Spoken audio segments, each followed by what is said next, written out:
প্রকল্পের কাজ না করে কাগজ জমা দিয়ে হাজার কোটি টাকা আত্মসাতের অভিযোগ অতিরিক্ত প্রধান প্রকৌশলী রেজাউল বারীর নামে। এমন দুর্নীতিতে বিস্ময় প্রকাশ করেছেন খোদ প্রধানমন্ত্রী। টানা বর্ষণে বান্দরবান, রাঙ্গামাটি ও টেকনাফে পাহাড় ধসের আশঙ্কা। খোলা হয়েছে 424টি আশ্রয় কেন্দ্র। ঝুঁকি জেনেও ঘর বাড়ি ছেড়ে যেতে চান না অনেকে।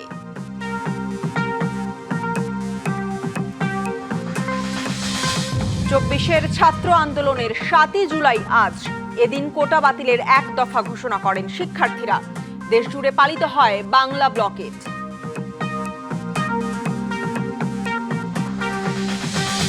এবং শ্রীলঙ্কার নেগোম্বা কারাগারে দাঙ্গায় 7 কারারক্ষী সহ নিহত হয়েছেন অন্তত 26 জন, আহত শতাধিক।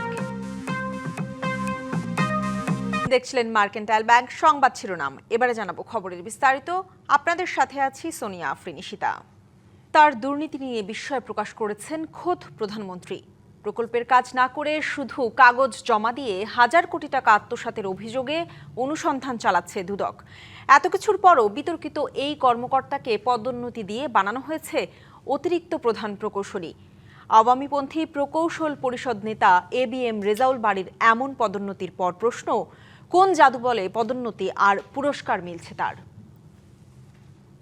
সেখানে শুধু LGRD একটা মিনিস্ট্রি থেকে 3500 কোটি টাকা নাই হয়ে গিয়েছে, শুধু কাগজ দেখিয়ে টাকা নিয়ে চলে গেছে, কোনো কাজ হয়নি। জাস্ট উপরে কোনো রকম একটা লোক দেখাতে হবে একটা কিছু করেছে, 3500 কোটি টাকা গায়েব হয়ে গেছে নেই, এবং লিটিগেশন হওয়ার কারণে সব কাজ বন্ধ হয়ে আছে।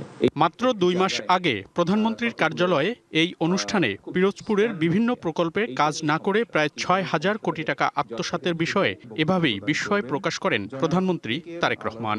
একটি ডিপার্টমেন্ট থেকে 3500 কোটি টাকা, এবং কথা প্রসঙ্গে তখন আমি জানতে পারলাম আরো কয়েকটি ডিপার্টমেন্ট মিলিয়ে একটি জেলাতে 6000 কোটি টাকা নেই। যে দুর্নীতির ঘটনায় মামলা চলছে দুর্নীতি দমন কমিশনে। পিরোজপুরের বেশ কয়েকটি প্রকল্পে অনিয়ম দুর্নীতি করে হাজার হাজার কোটি টাকা লোপাটের অভিযোগ রয়েছে, যার অন্যতম অভিযুক্ত LGEDর অতিরিক্ত প্রধান প্রকৌশলী ABM রেজাউল বারী। 2018 সালের মে থেকে 2023 সালের এপ্রিল পর্যন্ত পিরোজপুরে বন্যা ও দুর্যোগে ক্ষতিগ্রস্ত গ্রামীণ সড়ক অবকাঠামো পুনর্বাসন প্রকল্প FDDRIRPর প্রকল্প পরিচালক ছিলেন। প্রাথমিক তদন্তে দুর্নীতির তথ্য মিললে অভিযুক্ত ABM রেজাউল বারীর বিরুদ্ধে অনুসন্ধানে নামে দুদক। দুর্নীতির পাশাপাশি আওয়ামী লীগের সাবেক উপমন্ত্রী আব্দুল্লাহ আল ইসলাম জ্যাকবের সাথেও যোগসাজশে অর্থ আত্মসাতের তথ্যেও অনুসন্ধান চলছে। রেজাউল বারী আওয়ামীপন্থী বঙ্গবন্ধু প্রকৌশল পরিষদের LGED শাখার যুগ্ম আহ্বায়ক। কিন্তু এত বড় দুর্নীতিতে অভিযুক্ত এবং প্রধানমন্ত্রীর বিস্ময় প্রকাশের পরও সম্প্রতি সেই ABM রেজাউল বারীই পেয়েছেন পদোন্নতি। গত 2রা জুলাই তাকে অতিরিক্ত প্রধান প্রকৌশলী পদে পদোন্নতি দেওয়া হয়, এমনকি ঢাকা বিভাগের দায়িত্ব দিয়ে করা হয় পুরস্কৃত। দুর্নীতিতে অভিযুক্ত রেজাউল বারীর পদোন্নতিতে তৈরি হয়েছে অস্থিরতা। প্রশ্ন উঠেছে, এত কিছুর পরও কিভাবে পদোন্নতি পেলেন রেজাউল বারী? কোন জাদু বলে শাস্তির পরিবর্তে হলেন পুরস্কৃত? বিশেষজ্ঞরা বলছেন, এমন ঘটনা কেবল অবিশ্বাস্যই নয়, বরং দুর্নীতিকে আরও উৎসাহিত করবে। এটা কোনোভাবেই কাম্য নয়। আমি আশা করি কর্তৃপক্ষ, যেহেতু প্রধানমন্ত্রী অবগত আছেন, প্রধানমন্ত্রী এই নিয়ে কথা বলেছেন, তিনি হস্তক্ষেপ করবেন। সংশ্লিষ্ট কর্তৃপক্ষ তারা সক্রিয়ভাবে এটা বিষয়টা দেখবেন, কারণ শাস্তি যদি না পায়, যে অন্যায় করে পার পেয়ে যায় এবং অন্যায়ের কোনো শাস্তি হয় না, তখন কিন্তু অন্যায় আর উৎসাহিত হয়। তবে অভিযুক্ত রেজাউল বারী তার পদোন্নতিকে স্বাভাবিক বলে দাবি করেছেন। ওগুলো মিথ্যা কথা। বিভিন্ন প্রসেসের মধ্য দিয়ে নিয়ম অনুযায়ী শূন্য পদের এগেইনস্টে পদোন্নতি দিচ্ছে। এখানে আর্থিক অনিয়মের কি আছে? এ বিষয়ে সংশ্লিষ্ট মন্ত্রণালয়ের একাধিক কর্মকর্তাকে ফোন দিয়েও পাওয়া যায়নি। মনিরুল সোহাগ, DBC নিউজ, ঢাকা। টানা বর্ষণে বান্দরবান, রাঙ্গামাটি ও টেকনাফে দেখা দিয়েছে পাহাড় ধসের আশঙ্কা। এরই মধ্যে ঝুঁকিপূর্ণ এলাকার বাসিন্দাদের জন্য সতর্কতা জারি করেছে প্রশাসন। বান্দরবান ও রাঙ্গামাটিতে খোলা হয়েছে 424টি আশ্রয় কেন্দ্র। অবশ্য বাড়িঘর ছেড়ে অন্যত্র যেতে চান না বাসিন্দারা। টানা ভারী বর্ষণে সবুজ পাহাড়ে বিপদের হাতছানি। রুদ্র মূর্তি ধারণ করেছে সাঙ্গু নদী। দেখা দিয়েছে ভূমিধসের আশঙ্কা। বান্দরবনের পাহাড়গুলোতে ঝুঁকি নিয়ে বসবাস করছে অসংখ্য বাসিন্দা। ধসের আশঙ্কায় ইতিমধ্যে সতর্কতা জারি করেছে প্রশাসন। 7 উপজেলায় প্রস্তুত রাখা হয়েছে 220টি আশ্রয় কেন্দ্র। আবহাওয়া স্বাভাবিক না হওয়া পর্যন্ত থানচি উপজেলার সব পর্যটন কেন্দ্রে ভ্রমণে নিরুৎসাহিত করেছে উপজেলা প্রশাসন। রাঙামাটিতে পাহাড় ধসের ঝুঁকিতে থাকা 100রও বেশি স্থান চিহ্নিত করেছে প্রশাসন। পৌর এলাকায় 11টি সহ জেলায় মোট 204টি আশ্রয় কেন্দ্র খোলা হয়েছে। বাসিন্দাদের নিরাপদে সরিয়ে নিতে জেলা প্রশাসনের পাশাপাশি কাজ করছে ফায়ার সার্ভিস, আইন শৃঙ্খলা বাহিনী ও রেড ক্রিসেন্টের সদস্যরা। আমরা আমাদের জায়গা থেকে সর্বোচ্চ চেষ্টা করছি বোঝানো, মানুষকে বুঝিয়ে রাজি করানোর জন্য। পরিস্থিতি এর চেয়েও খারাপ হয় তাহলে আমাদেরকে হয়তো আরেকটু কঠোর অবস্থানে যেতে হবে। তবে প্রশাসনের আহ্বানে কান দিচ্ছে না বাসিন্দারা। তাও নিজের সতর্ক নিজে থাকাটা ভালো। একজনের সতর্ক মনে করেন একজনকে বলবো ওইটা না বলানো তো নিজের সতর্ক নিজে থাকাটা অনেকই বেটার আমি মনে করি। যদি বৃষ্টি বেশি বা বেশি কোনো খারাপ কিছু দেখা যায় তাহলে আমরা নিশ্চয়ই আশ্রয় কেন্দ্রে চলে যাব। এদিকে টানা বর্ষণে টেকনাফ পৌরসভার নীলা, হোয়াইকং, সাবরাং, বাহারছড়া সদর ইউনিয়নের অধিকাংশ বসতবাড়ি পানিতে তলিয়ে গেছে। পাহাড় ধসের আশঙ্কায় হোয়াইকং, নয়াবাজার ও পশ্চিম সাতঘরিয়া পাড়ায় পাহাড়ের পাদদেশে বসবাসকারীদের নিরাপদ স্থানে যেতে মাইকিং করা হচ্ছে। নিরাপদ স্থানে চলে যাওয়ার জন্য। এদিকে বৈরী আবহাওয়ায় 6 দিন ধরে সেন্ট মার্টিন টেকনাফ নৌপথে ট্রলার চলাচল বন্ধ রয়েছে। Sanjidul Alam, DBC news desk. পার্বত্য জেলা বান্দরবানে গত কয়েকদিন ধরে প্রবল বৃষ্টিপাত হচ্ছে। টানা বৃষ্টিতে দেখা দিয়েছে পাহাড় ধসের শঙ্কা। এ বিষয়ে আরও জানাতে বান্দরবান থেকে সরাসরি যুক্ত হচ্ছেন সহকর্মী সৈকত দাস। সৈকত, দেখতে পাচ্ছি আজও সেখানে বৃষ্টি হচ্ছে। পাহাড়ের ঢলে যারা বসবাস করছেন তাদের সরিয়ে নিতে প্রশাসন কোনো ধরনের ব্যবস্থা নিচ্ছে কিনা, বিস্তারিত কি তথ্য আছে জানাবেন। টানা 3 দিন যাবৎ বান্দরবান পার্বত্য জেলায় ভারী বর্ষণ হচ্ছে। ভারী বর্ষণের কারণে বান্দরবানের সব পর্যটন কেন্দ্র বন্ধ ঘোষণা করছে বান্দরবানের জেলা প্রশাসক।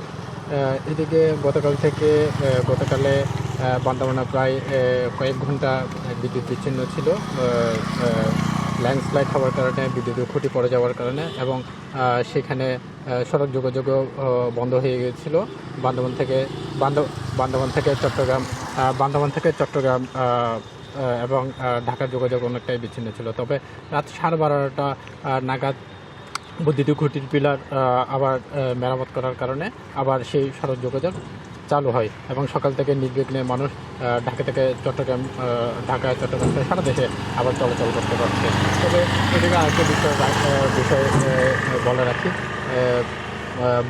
পাহাড়ে ভূমিধসের কারণে এবং অতিরিক্ত ভারী বর্ষণের কারণে সেই সাথে পাহাড়ের পাদদেশে যারা আছেন এবং ঝুঁকিপূর্ণ অবস্থায় যারা আছেন তাদের জন্য জেলা প্রশাসন থেকে প্রায় 220টি আশ্রয়কেন্দ্র খোলা হয়েছে।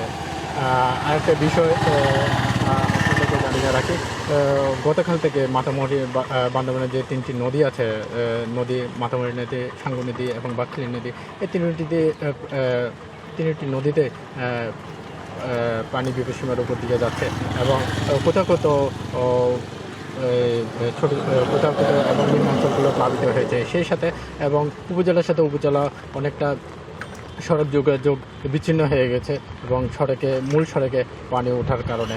তবে আমি জেলা প্রশাসকের সাথে কথা বলেছেন, তিনি জানিয়েছেন যে তাদের জন্য আশ্রয় কেন্দ্র খোলা হয়েছে এবং প্রস্তুত রাখা হয়েছে এবং যে কেউ সেখানে আশ্রয় নিতে পারবেন। এই ছিল আমার কাছে শেষ। বান্দরবান থেকে সবশেষ পরিস্থিতি জানাচ্ছিলেন সহকর্মী সৈকত দাস। 2024-এর 7ই জুলাই আজ। এদিন নতুন একটি শব্দের সঙ্গে পরিচিত হয় বাংলাদেশ। দেশজুড়ে পালিত হয় বাংলা ব্লকেড। এদিন কোটা বাতিলের 1 দফা ঘোষণা করেন শিক্ষার্থীরা। ব্লকেডের সমর্থনে বিভিন্ন স্থানে সড়কে ফুটবল, ক্রিকেট খেলার পাশাপাশি রাস্তা আটকে কোটা বিরোধী স্লোগান আর কবিতা গানে উদ্দীপ্ত হয় আন্দোলনকারীরা। তবে সরকারের বিভিন্ন মহল থেকে আসে নানা বক্তব্য। রাজপথ আর রাজনীতির মাঠ দুক্ষেত্রেই বাড়তে থাকে উত্তাপ।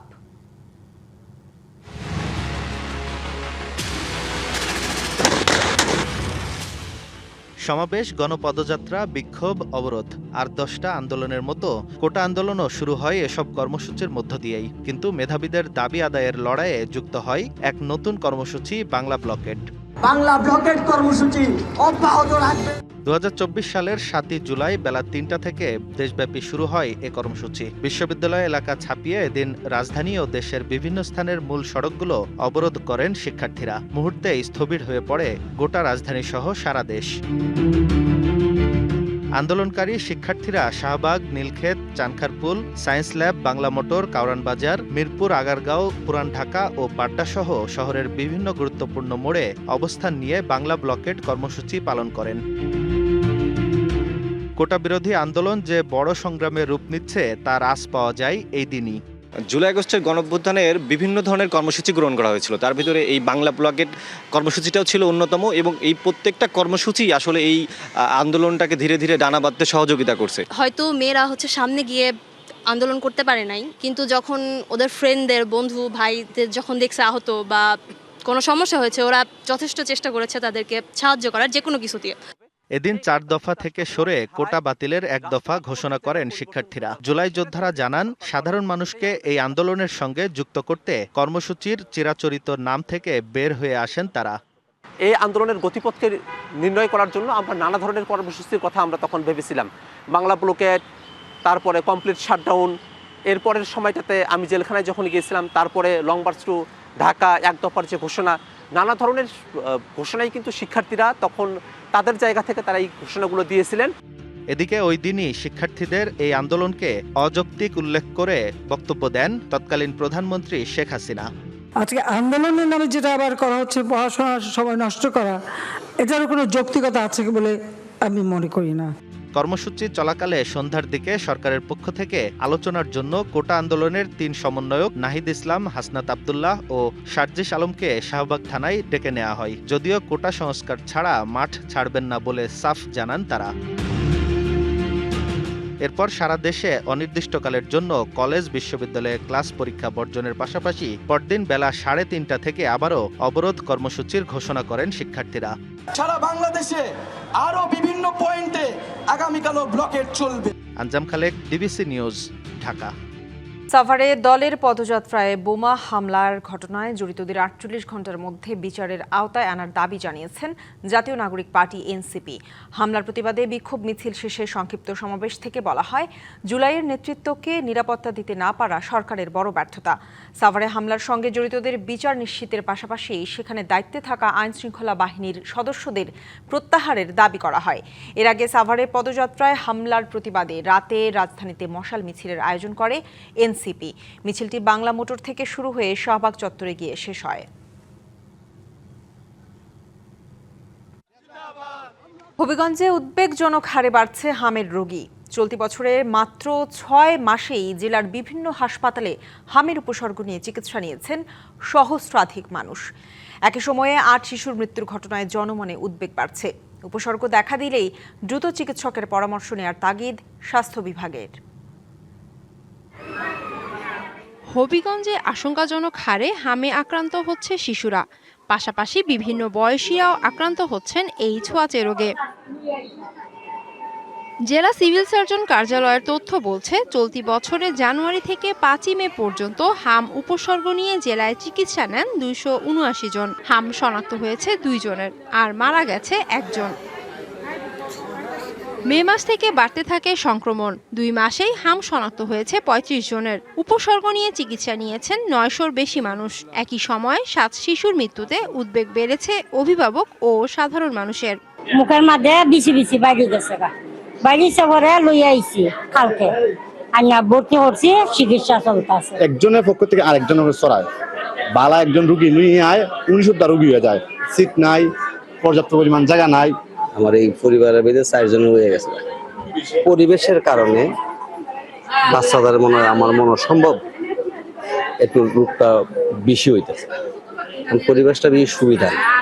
রোগীর প্রয়োজনীয় ওষুধ, চিকিৎসা সেবা ও আইসোলেশন ব্যবস্থাপনায় কোনো ঘাটতি নেই বলছেন জেলার সদর হাসপাতালের তত্ত্বাবধায়ক। সংক্রমণ নিয়ন্ত্রণে অভিভাবকদের সচেতনতা বৃদ্ধিতে তাগিদ দিচ্ছেন তিনি। হামের অধিকাংশ ক্ষেত্রে কোনো কমপ্লিকেশন হয় না। যদি কমপ্লিকেশন হয়, 2টা মেইন কমপ্লিকেশন, একটা হলো এআরআই আর শ্বাসকষ্টের সমস্যা হয়, আর একটা হলো ডায়রিয়া। তো আমরা এগুলো ম্যানেজ করার জন্য পর্যাপ্ত ব্যবস্থা আছে আমাদের। আর এটা সবচেয়ে আতঙ্কের ব্যাপার হলো একটা খুব ছোঁয়াচে রোগ, আমরা একটা আলাদা আইসোলেশন ইউনিট করেছি। তো জনগণকে আমরা আতঙ্কিত না হয়ে সচেতন হওয়ার জন্য বলবো। হাম মোকাবিলায় এরই মধ্যে হবিগঞ্জে 3,26,000 শিশুকে টিকা দেওয়া হয়েছে। 6 থেকে 59 মাস বয়সী সব শিশুকে টিকার আওতায় আনার কার্যক্রম চলছে। DBC news desk. চড়া শুল্কের কারণে বৈধ ব্যবসায় ধস নেমেছে, আর সেই সুযোগে রমরমা প্রসাধনী বা কসমেটিক্সের চোরা কারবার। মানসম্মত পণ্যের আমদানি কমায় বাজারে দৌরাত্ম্য বেড়েছে নকল পণ্যেরও।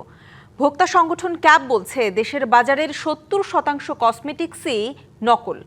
সরকারের নজরদারির দুর্বলতায় নিম্নমানের অস্বাস্থ্যকর পণ্য চড়া দামে কিনে প্রতারিত হচ্ছেন ভোক্তা। বাড়ছে স্বাস্থ্য ঝুঁকিও।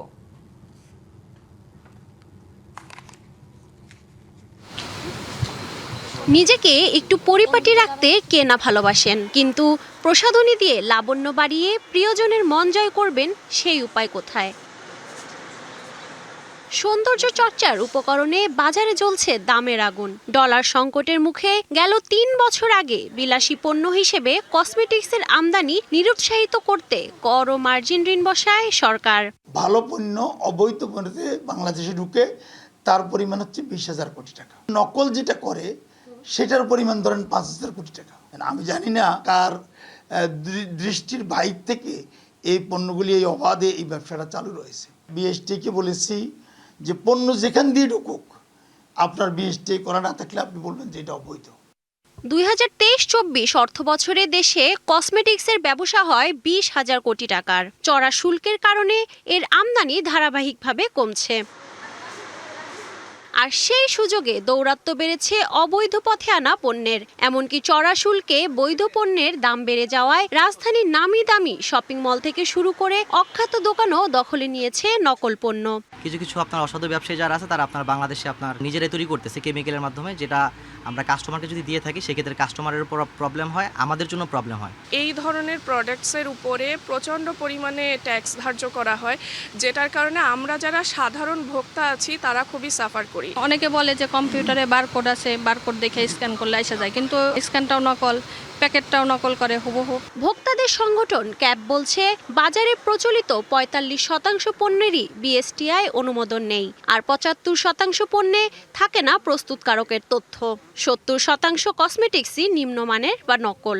বাংলাদেশে এমন কোনো বিদেশি কসমেটিক নাই যেটি এখানে নকল হয় না। অনেক দাম দিয়ে কিনছি, বাট এটা হলো আমার কসমেটিক সৌন্দর্য বর্ধনের জন্য। সেখানে প্রচুর লেট থাকার কারণে আপনার স্কিনটা নষ্ট হয়ে গেছে, পুড়ে গেছে, ক্যান্সারের মতো মারাত্মক রোগের ঝুঁকিতে পড়ে যাচ্ছে। আমাদের বর্ডার থেকে অবৈধভাবে ঢোকার জন্য যে সুবিধাগুলো দিয়ে থাকা হচ্ছে, তো সেই জায়গায় আমাদের এখানে জিরো টলারেন্স। নকল ও চোরাই পথে আসা পণ্যে সরকার কোটি টাকা রাজস্ব হারায়, আর ভোক্তারা পড়েন ক্যান্সার সহ নানা জটিল রোগের ঝুঁকিতে। কিন্তু তারপরও প্রশাসনের নাকের ডগায় কার স্বার্থে 5,000 কোটি টাকারও বেশি নকল প্রসাধনী পণ্যের কেনাবেচা চলে, এমন প্রশ্ন ভোক্তাদের। Lamia Hossain, DBC news, Dhaka. 40,000-এরও বেশি বই, দুর্লভ পুঁথি আর ঐতিহ্যের ভাণ্ডার, তবুও প্রতিদিন গড়ে পাঠক মাত্র 22 জন। অবাক করার মতো বিষয় হলেও চট্টগ্রাম সিটি কর্পোরেশন পরিচালিত ঐতিহ্যবাহী মাহবুবুল আলম চৌধুরী পাবলিক লাইব্রেরির বর্তমান চিত্র এটি। আধুনিক সুযোগ সুবিধা থাকা সত্ত্বেও কেন পাঠক বিমুখতা? প্রযুক্তির অভাব নাকি ব্যবস্থাপনার কোনো ঘাটতি রয়েছে এর পেছনে? এমন প্রশ্ন উঠছে সচেতন মহলে। সারি সারি বই সাজানো বুকশেলফ, আধুনিক পাঠকক্ষ, সবকিছুই প্রস্তুত, শুধু নেই পাঠকের পদচারণা। এই চিত্র নগরীর লালদিঘি এলাকার চট্টগ্রাম সিটি কর্পোরেশন পরিচালিত মাহবুবুল আলম চৌধুরী পাবলিক লাইব্রেরির। 40,000-এরও বেশি বই থাকলেও দিনের বেশিরভাগ সময়ে ফাঁকা থাকে পাঠকক্ষ। গত জুন মাসে মাত্র 485 জন পাঠক এসেছেন এখানে। ওরা পড়তেও আসে না, জাস্ট টয়লেট ব্যবহার করে এমনি চলে যায়। 1904 সালে প্রতিষ্ঠিত নগরীর সবচেয়ে পুরনো গ্রন্থাগারে আছে ব্রিটিশ আমলের দুর্লভ প্রকাশনা, পুঁথি, মুক্তিযুদ্ধ, ইতিহাস, সাহিত্য ও গবেষণা ভিত্তিক অসংখ্য মূল্যবান গ্রন্থ। তবে আছে কিছু ঘাটতিও। নতুন প্রজন্মের চাহিদা অনুযায়ী বই না থাকা ও বই খোঁজার আধুনিক ক্যাটালগ সুবিধা না থাকার অভিযোগ আছে। এই পুরো জীবন তো চেষ্টা করে তো কয়টা বই জোগাড় করতে পারছি, কিন্তু এখানে এতগুলি বই কিন্তু শিক্ষার্থীরা আসে না, পড়তে চায় না। কর্তৃপক্ষের দাবি পরিবেশ ও পাঠ্যাভ্যাসের পরিবর্তনেই পাঠক কম আসে। অনেক শিক্ষার্থী এখন কম আসে, আর যারা আসে তারা পত্রিকার প্রতি আসক্ত বেশি, যে কারণে আগের মতো সেই পাঠক নাই। বিশেষ করে মুরব্বীরা যারা আসে তারা পত্রিকাই পড়ে। এইটার সাথে কাজ করতেছে আমাদের ম্যাজিস্ট্রেট, আমরাও কিছু কালেকশন করে দিয়েছি। হ্যাঁ, এর সাথে উনি আরো কিছু পাঠকদের থেকে আমরা দিচ্ছি লেটেস্ট বিভিন্ন বিষয়ের উপর। চিন্তা শক্তি, বিশ্লেষণ ক্ষমতা ও সৃজনশীলতা বৃদ্ধিতে পাঠ্যাভ্যাস জরুরি। নতুন প্রজন্মকে লাইব্রেরিমুখী করতে প্রযুক্তি নির্ভর ও আধুনিক সেবায় জোর বিশেষজ্ঞদের। সিটি কর্পোরেশনের যে লাইব্রেরিগুলো ওখানে আপডেট বইগুলো আছে কিনা সেটা একটা ব্যাপার, যদি থেকে থাকে তারপরেও যাচ্ছে না, তার কারণ হলো কি বইয়ে যেটা পাওয়ার কথা সেটা সে অনলাইনে পাচ্ছে, তার বাইরে আরো অনেক ইনফরমেশন দিকে চলে যাচ্ছে সে। সরকারি ছুটির দিন ছাড়া প্রতিদিন দুপুর 2টা থেকে সন্ধ্যা 6টা পর্যন্ত খোলা থাকে চট্টগ্রামের শতবর্ষী এই লাইব্রেরি। DBC news desk. শ্রীলঙ্কার পশ্চিমাঞ্চলের নেগোম্বা কারাগারে দাঙ্গায় অন্তত 26 জন নিহত হয়েছেন। এদের মধ্যে 7 জন কারারক্ষী। ভয়াবহ ঘটনায় আহত হয়েছেন আরও শতাধিক। শ্রীলঙ্কার রাজধানী কলম্বোর উত্তরে উপকূলীয় শহর নেগোম্বা। রবিবার সেখানে কারাগারে 2 বন্দী গোষ্ঠীর সংঘর্ষে সহিংসতার সূত্রপাত হয়। সংঘর্ষের সময় কয়েকজন বন্দী কারারক্ষীদের অস্ত্র ছিনিয়ে নেয়। পরে পুরুষ বন্দীদের পাশাপাশি পাশের নারীদের সেলে কয়েকজন বন্দীও কারাগারের ছাদে উঠে মুক্তির দাবিতে বিক্ষোভ শুরু করেন। সোমবার পরিস্থিতি আরও উত্তপ্ত হয়ে ওঠে। এ সময় নিরাপত্তা বাহিনী অভিযান চালায়। কারাগারের ভেতরে একাধিক গুলির শব্দ শোনা যায় বলে জানায় স্থানীয়রা। কর্তৃপক্ষ জানিয়েছে, কারাগারের ভেতরে মাদক পাচার চক্রের তথ্য ফাঁসকে কেন্দ্র করে সংঘর্ষের সূত্রপাত হয়েছিল। দাঙ্গার সময় কারাগারের একটি অংশের ছাদ ধসে পড়ে, এতে কয়েকজন নারী বন্দীও আহত হন। ইরানের কোমে নগরীতে নেওয়া হয়েছে দেশটির সর্বোচ্চ ধর্মীয় নেতা আয়াতুল্লাহ আলী খামেনির মরদেহ। রাজধানীর তেহরানে টানা 3 দিনের রাষ্ট্রীয় শেষ শ্রদ্ধা অনুষ্ঠানে লাখো মানুষ অংশ নেন। ইরানের রাষ্ট্রীয় টেলিভিশনে বলা হয়েছে, হেলিকপ্টারে করে খামেনির মরদেহ রাজধানী তেহরান থেকে কোমে নেওয়া হয়। মঙ্গলবার সেখানে তার মরদেহ বহন করে শোকযাত্রা অনুষ্ঠিত হওয়ার কথা রয়েছে। এর আগে টানা 3য় দিনের মতো তেহরানের প্রধান সড়কগুলোতে শেষ শ্রদ্ধা জানানো হয়। খামেনির মরদেহের পাশাপাশি গত 28শে ফেব্রুয়ারি যুক্তরাষ্ট্র ইসরায়েলের হামলায় নিহত তার পরিবারের আরও 4 সদস্যের মরদেহ একই শোকযাত্রায় বহন করা হয়।